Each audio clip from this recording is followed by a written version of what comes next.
Once the man finished reading from the book, gold came cascading down in piles. It seems the old saying, "There is gold in books," was not lying after all. Today, we are taking a look at this fantasy film about objects brought to life from ink and paper. If you enjoy this, be sure to hit that follow and like button.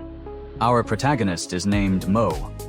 He is absolutely obsessed with adventure novels, especially a rare out-of-print book called Inkheart. He spent 8 long years searching for it, eventually finding it on his aunt's bookshelf. But halfway through reading aloud, something miraculous happened. The villains from the pages jumped straight into reality, along with these strange, wondrous creatures. It was all because Mo accidentally read them out of the book. However, every time he brings something out of a novel, it sends someone from our world into the story. That is how his wife vanished 10 years ago. All these years he has kept this secret from his daughter, Meggie. Little did he know, the villains from the book would come hunting for him today. This long-haired man is Dustfinger. In the book, he is a master of fire magic.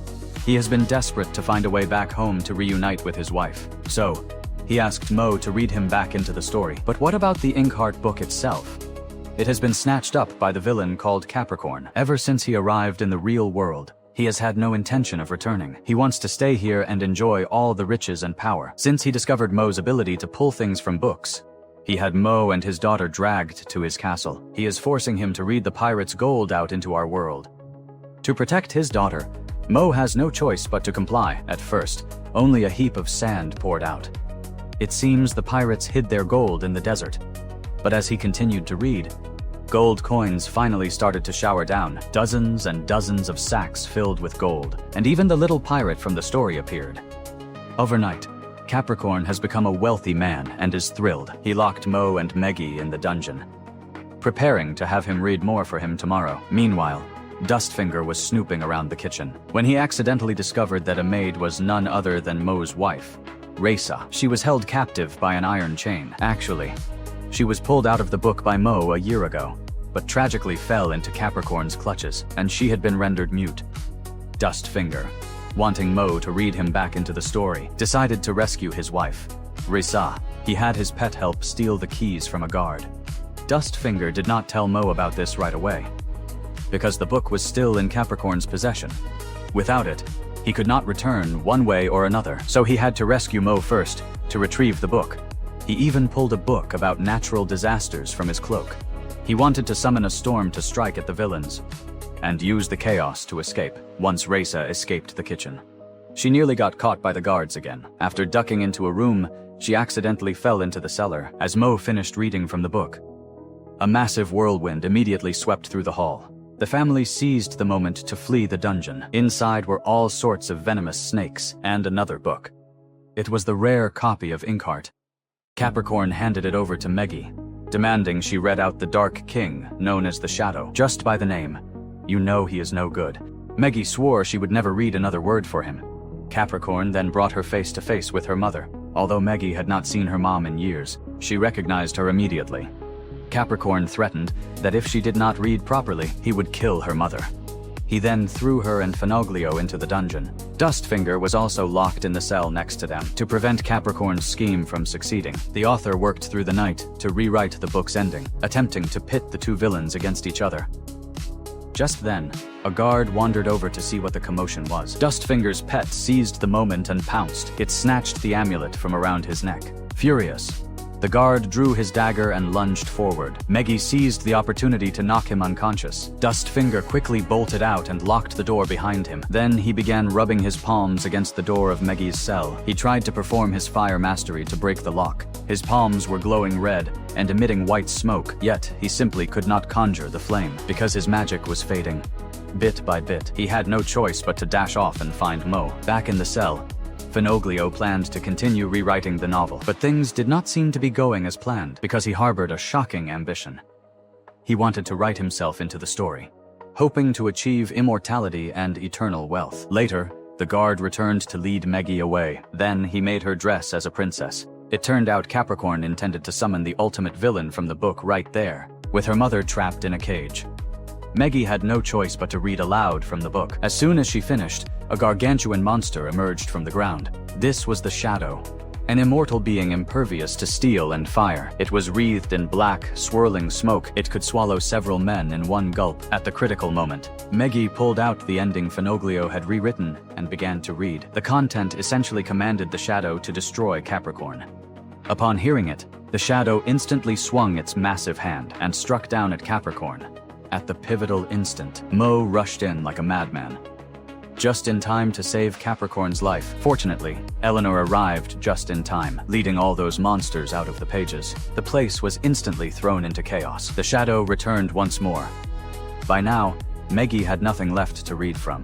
Mo hurriedly tossed a pen to her, telling her to write for herself. With trembling hands, Meggie read as she wrote, commanding the shadow to spare all the innocent, and ordering it to destroy all the wicked ones. The shadow immediately turned and charged the villains. Meggie continued to craft the story's end, turning Capricorn into a pile of ash, and finally, sending all the monsters back into the book. Watching as the monsters vanished one by one before their eyes, Finoglio hurriedly pleaded with Meggie to write him into the book too. Meggie granted his wish, writing him into the story as a wealthy immortal tycoon.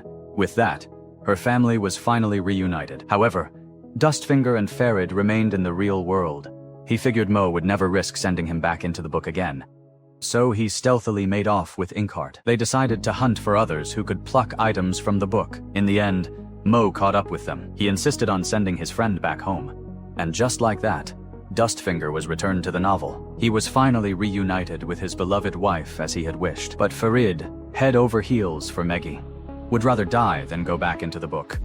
Some dream of living out their lives in a make-believe world. Others would risk everything just to stay in the real world. Once a person finally gets what they desire, they immediately begin to covet what others have. Perhaps that is just human greed, forever incapable of being satisfied. Riza climbed out of the cave entrance, spotting her fleeing husband. Yet because she was mute, she missed the chance to reunite. Mo and his group nearly got caught by the guards. Fortunately, a tornado arrived just in time, sweeping the villains and their vehicles into the air, only to crash them into a pile of scrap metal. Poor Reza watched as her husband moved further and further away. She could only open her mouth in desperation, yet no sound came out. After they escaped from the castle, Mo and the others moved on. They drove off in a 82 car. After that, they arrived in the small town. Eleanor bought some new clothes for Farid and Dustfinger. If they did not change, people would really think they were actual pirates. Meanwhile, Mo took his daughter to search for the author of Inkheart, to see if he still had a copy of the book. At first, he did not want to deal with father and daughter, but when he saw the characters from the novel, he was stunned in an instant. They were exactly as he had described in the book. The fire juggler's skills and the scars on his face were identical. Yet Dustfinger was terrified of him, which is no surprise. After all, he was created by the man standing before him. Then the author revealed the ending of the story. Once Dustfinger finished listening, he collapsed to the floor immediately, because, at the end of the book, he was killed by a villain. If he were to return to the book, he would have to be separated from his wife, but still, he longed to go back, to see his wife one last time. Afterward, the author spent ages searching the warehouse with them, but sadly they only found scattered fragments. Later, Dustfinger told Mo that his wife had actually made it into our world, but it would cost him. He had to promise to send him back into the book. Only then would he lead him to Reza. And so, Mo headed back toward Capricorn's castle. Meggie also desperately wanted to help save her mother, but her father would not let her go. In the middle of the night, Meggie seemed to hear a sound coming from the bedroom. She opened the door, but no one was there. Finally, she realized the sound was coming from inside a book. Could she have inherited her father's extraordinary gift? Meggie tried opening the book and read a few lines aloud. A chilling gust of wind blew in. Just like that, she continued, reciting a passage about a pet. Once she finished, a small black dog appeared out of thin air. Meggie quickly stepped forward to pet the adorable little dog, but the shy creature hid under the bed. Just then, there was a knock at the door. She opened it to find the author being threatened by Capricorn's henchmen. They were searching for Mo's whereabouts. Of course, Meggie would not betray her father. The bad guys threatened that if she did not talk, it would be the end of her. Just then, the little black dog ran out barking. The blabbermouth author recognized it as a pet from the book right away, and for fear that others would not know, he shouted it out to the villains, insisting that Meggie must have inherited her father's power. And just like that, both of them were dragged away by the villains. Meanwhile, Mo and his group had already arrived at Capricorn's castle. The three of them snuck onto the roof, but Mo nearly slipped off. Luckily, the two pulled him up just in time, though they were eventually spotted by the guards. After that, Mo ran into the kitchen. He crept into Ray's bedroom. Finding drawings of him and his daughter filled the books. It seemed his wife had been aching for them all these years. The two keeping watch outside were detected by guards. Farid, sensing trouble, hurried to slip away, while Dustfinger was captured in the garden. Mo's wife, Raisa, was also hanging there. Several hours later, the villains brought Meggie into the hall, forcing her to read aloud for the treasures within the books. After Meggie finished reading, a massive rock immediately plummeted down, along with a pristine magical glass slipper. This thrilled Capricorn to no end. He attempted to pull the sword Excalibur from the stone, but tug as he might, it would not budge an inch. The author declared that only the true king could pull it out. This made Capricorn grit his teeth in frustration. Right at that moment, the old wizard opened a leather trunk,